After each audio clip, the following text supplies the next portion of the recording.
Master minds commerce చదవాలనుకునే 10th inter విద్యార్థుల తొలి ఎంపిక.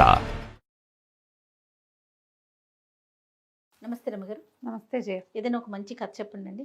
సన్మార్గ కథలని కొన్ని కథలు ఉన్నాయి జయ, పుస్తకాలు. అందులో నుంచి ఒక కథ చెప్తాం. దైవానుగ్రహం. పూర్వం ఒక సాధువు ఒక ఆయన ఒక పర్వతాగ్రం మీద తపస్సు చేసుకుంటూ ఉండేవాడు. ఆయనకి పెద్ద జీవితం మీద ఆసక్తి లేదు, ఏం లేదు, సంసారం ఎప్పుడో త్యజించేశాడు. చాలా కాలం ఆయన ఎంతో తపస్సు తపస్సు తపస్సు తపస్సు అంతే. ఎవ్వరూ లేరు ఆ కొండ మీద, ఆయన ఒక్కరే ఉండేవారు. దిగి కిందకి కొంచెం ఒక పక్కకి దిగి అక్కడ ఏదో కోనేరు ఉంటే అక్కడ స్నానం చేసేవారు. స్నానం సంధ్యావందనాదులు అక్కడ ముగించుకొని ఏదో అగ్నికార్యం చేసుకుని తపస్సు చేసుకునేవారు. ఏదైనా దొరికితే తినేవారు. తపస్సే ఆహారంగా కూడా ఉండేవారు.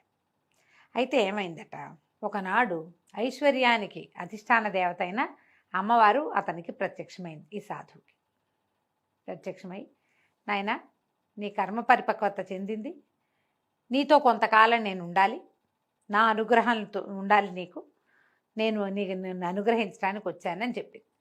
నేను అన్నాడమ్మా, నువ్వు సంపదలకు అధిష్టాన దేవతవి, నాకెందుకమ్మా సంపద, నేనేం చేసుకుంటాను? నీ సంపద కోసం, నీ అనుగ్రహం కోసం అగచాట్లు పడుతున్న వాళ్ళు బోళ్ళెంతమంది ఉన్నారు, పరితపించిపోయేవాళ్ళు. అడుగులకు మడుగులెత్తడానికి ఎంతోమంది ఉన్నారమ్మా, వాళ్ళల్లో ఎవరినైనా ఒకళ్ళని ఉద్ధరించు, నాకు అక్కర్లేదు అన్నాడు. అంటే ఆవిడ ఒప్పుకోవాలి. కాదు నాయన, కర్మకి నువ్వు బద్ధుడివే, నేను బద్ధురాలినే. నేను కూడా ఇప్పుడు నిన్ను అనుగ్రహించవలసిన సమయం ఇది, నేను అనుగ్రహించి తీరాలి, దీంట్లో నుంచి నేను కూడా తప్పుకోలేను.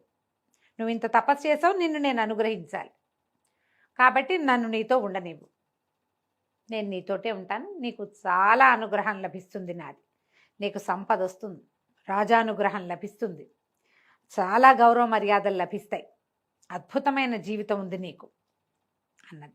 నాకు అవేం వద్దమ్మా అన్నాడు. వద్దన్నా సరే అవి ఉంటాయి నాయన, అంతేను, నేను నీతోటే ఉంటాను. ఈయన నవ్వొచ్చింది, అతనికి సంతోషించాడు. సరేలేమ్మా, నీ అనుగ్రహాన్ని నేను ఎందుకు కాదనాలి? అయితే ఏనాడైతే నా మీద నుంచి నీ అనుగ్రహం తప్పిపోతుందో ఆనాడు నాకు తెలియజేయమ్మా అని చెప్పాడు. అలాగేనని దేవి అంతర్ధానం చెందింది. మర్నాడు ఈయన కొండ మీద నుంచి దిగి కోనేట్లోకి వచ్చాడు. స్నానం చేసి వెళ్తుంటే ఇట్ట బద్దలై ఆయన చూస్తుండగా అందులో నుంచి ఒక గిన్నె ఇంత పాత్ర, దాని నిండా బంగారం కనపడింది. ధనం లభిస్తుందని చెప్పింది అమ్మ, కనపడింది. ఆయనకి నవ్వొచ్చింది. ఎందుకు, నాకు ఏం చేసుకుంటా నేను? దాంతో తినేది లేదు, తాగేది లేదు, కట్టుకునేది లేదు, అనుభవించేది లేదు, ఎందుకు నాకు ధనం? దాన్ని పక్క నుంచి తప్పుకొని పైకి వచ్చేది. సాయంకాలం ఆయన తపస్సు అది అయిపోయాక వచ్చి ఆ గుహలో నుంచి బయటకు వచ్చి ఒక రాయి మీద కూర్చున్నాడు. ఆయన అట్లా కిందకు చూస్తుంటే దూరంగా రాజమహలు అవి కనపడుతున్నాయి. ఈయనకు ఒక లోపల నుంచి ఒక సరదా వచ్చింది. అమ్మ అనుగ్రహం ఏమిటో చూద్దాం. ఇంకా పొద్దునేమో బంగారం కనపడింది, మనకు అక్కర్లా. ఇంకా ఆవిడ చెప్పింది కదా, రాజాశ్రయం, రాజానుగ్రహం, ప్రజలు నేను జేజేలు పలుకుతారు, అడుగులకు మడుగులొత్తుతారు, ఏమిటో అది చూద్దామనుకున్నాడు. దిగి నడుచుకుంటూ వెళ్ళిపోయాడు. ఆ కొండంతా దిగి నడిచి మర్నాడు పొద్దున రాజుగారు సరిగ్గా లోపల సభ తీరి ఉండగా లోపలికి వెళ్ళాడు. ఈయన అలా లోపలికి వెళ్ళాడు సభలోకి. జనాలు చాలామంది కూర్చున్నారు. రాజుగారు తన సింహాసనం మీద ఉన్నాడు. ఎవరో మహానుభావుడు తేజస్వి నడిచొస్తున్నాడు, వచ్చాడు లోపలికని. ఆయన దిగి వంగిట్ట నమస్కారం చేశాడు. ఈయనకు ఒక గొప్ప సరదా వచ్చింది. రాజాశ్రయం ఎలా వస్తుందో చూద్దామని కాలెత్తి రాజుగారి కిరీటాన్ని ఒక్క తన్నుదన్నాడు. తలొంచి నమస్కరిస్తున్న రాజుని ఇట అనాలి, అంతే కదా. కాలుతో తన్నాడు. ఈ కిరీటం ఎగిరి అవతల పడింది. ప్రజలు హాహాకారాలు చేశారు, సైనికులు కత్తులు దూశారు, మంత్రులు వాళ్ళు అన్నారు, కొంతమంది ఉద్రేకపడ్డారు. ఇలాగే కదా జరుగుతుంది. అయితే దేవి అమ్మవారి ఈయన వెంటుంది. ఆమె మరి అనుగ్రహం ఉంటుందని చెప్పిందిగా. సరే, ఇతన్ను తన అనుగ్రహాన్ని పరీక్షిస్తున్నాడని ఆవిడకు కూడా తెలుసు. దేవి ఎట్లా అనుగ్రహించిందంటే, ఆ పక్కకి పడిపోయింది చూడు కిరీటం, అందులో నుంచి బుస్సుమంటూ ఒక తాచుపాము పిల్ల బయటకు వచ్చింది.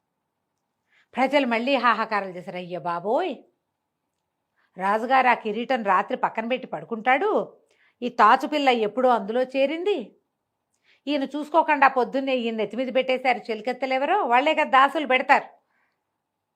సరిగ్గా వేళకొచ్చి మహానుభావుడు సన్యాసి ఈయన కాపాడాడు. ఓహో ఓహో అన్నారు. పాము పిల్లని చంపేశారు. మళ్ళీ కిరీటాన్ని పట్టుకొచ్చి సాధువు గారి చేతిలో పెట్టి మీ తమరే అలంకరించండి మహానుభావ అన్నారు. ఈయనే మళ్ళీ నెత్తి మీద పెట్టాడు. ఓహో అన్నారు. ఇక రాజు ఎంత సంతోషించాడు, ఎంత ఆనందించాడు. ఆ ఒక్క క్షణంలో ఎన్ని భావాలు ముప్పిరిగొన్నాయి ఇక్కడున్న జనం అందరికీ. అన్నీ కలిసి రాజుగారికి ఎంతో ప్రీతిపాత్రమైన వాడిగా అయిపోయాడు సాధువు. ఇక తమతో మాతో ఉండని బతిమిలాడుకున్నారు. ఒక పెద్ద భవనం కేటాయించారు, దానికి ఒక పెద్ద పక్కనే తోట, అందులో పెద్ద కొలను.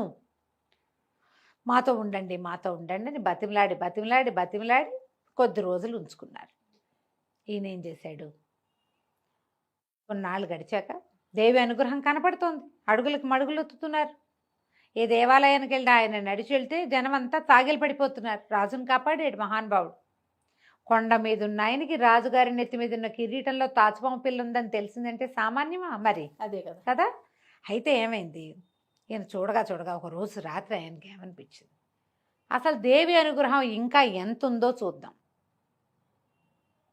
అర్ధరాత్రి వేళ ఆయన తన భవనం విడిచిపెట్టి రాజుగారి అంతఃపురం లోపలికి వెళ్ళిపోయాడు. రాజు రాణి పక్కపక్కనే శయనించి ఉన్నారు. ఈయన వెళ్ళి ఆ పడుకున్న రాణిని రాజుగారిని చెంపలు వాయగొట్టేశాడు. రాజు రాణి నిర్ఘాంతపోయారు. వాళ్ళిద్దరిని రెక్కలు పుచ్చుకుని ఈడ్చుకొచ్చేసాడు బయటికి. తీసుకొచ్చి బయట పారేశాడు. కాపలా వాళ్ళు పరిగెత్తుకొచ్చారు, అంతఃపుర రక్షకులు పరిగెత్తుకొచ్చారు, తృతీయ ప్రకృతులు కూడా ఉంటాయి, వాళ్ళంతా కూడా వచ్చారు, ఈటలు బారు చేసి పరిగెత్తుకొచ్చారు ఏదో జరిగిపోతుందని. ఇంతలో ఏమైంది, దేవి అనుగ్రహం ఈ ఏ భవనంలో అయితే రాజు రాణి పడుకుని ఉన్నారో అది కూలిపోయింది. ప్రజలంతా ఓహో అన్నారు. మళ్ళీ బాగుంది. ప్రజలంతా అసలు మామూలుగా కాదు.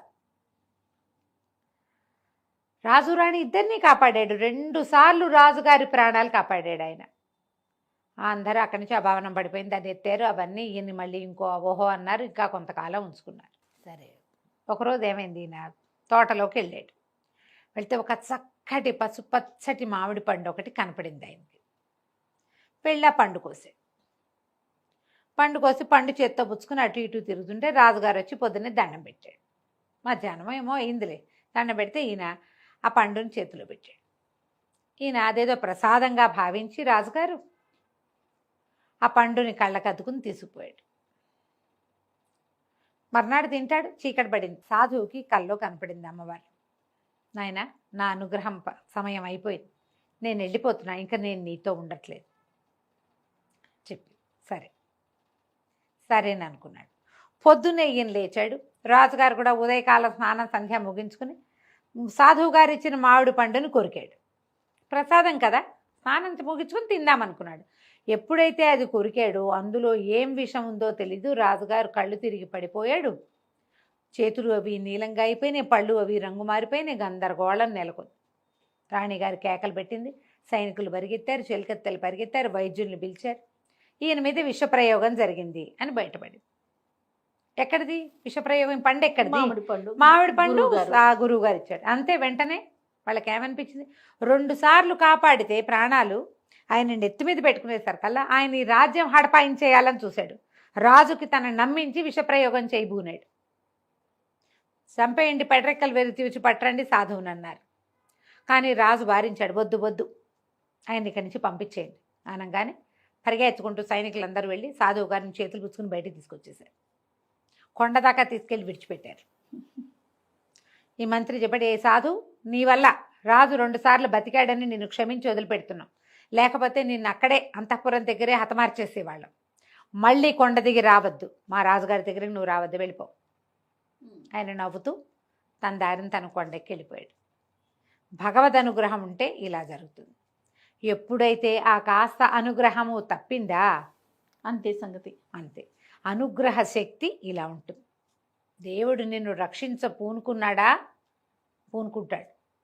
ఎప్పుడైతే ఆయన తన చెయ్యి నీ నెత్తి మీద నుంచి తీసేశాడో ఇంకేముంది, నీ ప్రమేయం లేకుండానే నువ్వు తప్పుల దారిలో పడిపోతావు. నువ్వు ఎన్ని తప్పులో చేసేస్తావు, ఎన్ని పొరపాట్లో చేస్తావు, ఎన్ని రకాల అగచాట్లో పడతావు. దైవానుగ్రహం అలాంటిది. భగవంతుడు ఉంటే చాలు. దీనికి తార్కాణంగా ఏం చెప్పారంటే ఆ కథలో, పాండవులు ఎన్నిసార్లు ప్రాణాపాయ స్థితిలోకి వెళ్ళారు. కానీ భగవానుడైన కృష్ణుడు వాళ్ళతోటి ఉండటం వల్ల అవును. తక్కువ మంది ఉన్నా కూడా వాళ్ళు యుద్ధాలు జయించారు. ఎంతో లౌకికమైన శక్తియుక్తులు ప్రజ్ఞాపాఠవాలు కలిగినటువంటి దుర్యోధనుడు దైవశక్తి ఆనుకూల్యత లేకపోవటం వల్ల ఓడిపోయాడు, మరణించాడు. అవును. అదే పాండవులు కృష్ణ నిర్యాణానంతరం వాళ్ళ శక్తి మొత్తం పోయింది.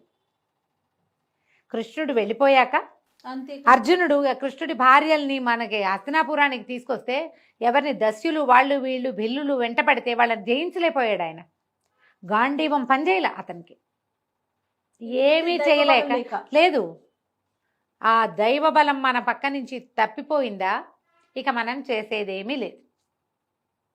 కాబట్టి దైవ బలాన్ని పెంచుకోవాలి. దీనికి చేయవలసిందేమిటి? ప్రార్థన, సహాయం. 2. తప్పకుండా రమణ. నమస్తే. నమస్తే.